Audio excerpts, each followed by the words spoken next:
Washington has confirmed that 6 world powers have put forward a detailed proposal to Iran aimed at curbing its uranium enrichment program. Tehran has responded with a counter-proposal, but details are still unclear.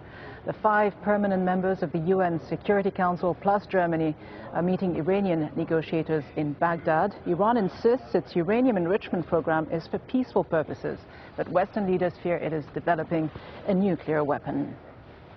For more, I'm joined by Rubin, the Director of Policy and Government Affairs at the Ploughshares Fund, which is a foundation that supports initiatives to prevent the spread of nuclear weapons. So a lot of hype, a lot of expectations surrounding this latest meeting in Baghdad, obviously coming on the heels of that visit to Tehran by the chief of the IAEA. An air of optimism. Do you share that, though, the sense that something might come out of this, that the deadlock might finally be broken?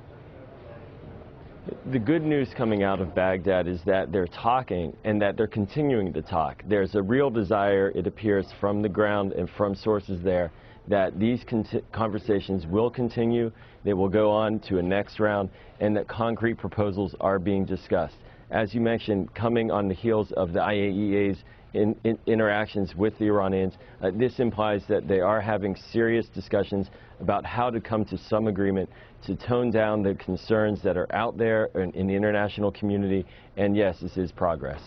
A lot of back and forth, though, a lot of discussions that have been going on. The positions don't appear to have changed very fundamentally, though, have they? Iran is still vehement that its program is for civilian purposes only. Western governments are asking Iran to stop its nuclear enrichment program, which is legitimate under the NPT. Is there a de-escalation of tensions, do you think? A shift in the fundamental positions of either side?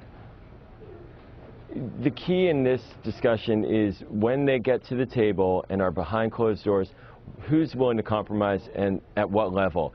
If the Iranians can demonstrate that they do indeed have a civilian nuclear program and have that be verified by the IAEA, that's going to go a long way in the West towards convincing the West that there are reciprocal measures that the West can take to reduce the pressure that Iran currently is under. But that will take time. There's going to need to be technical negotiations about visits by the IAEA. There's going to need to be an agreement about the nearly 20% enriched uranium that Iran possesses and what to do with that stockpile, as well as what types of limits on the future enrichment will be agreed to. So these are very technical conversations. Shouldn't the burden of proof, though, be on the West to demonstrate that Iran is pursuing a weaponization nuclear program? Shouldn't the West prove that Iran is, instead of judging Iran, it would seem continuously based on its intentions and not on fact? Because, as we know, the last 2 U.S. intelligence estimates have concluded that Iran was not, at this stage, pursuing a nuclear weapons program.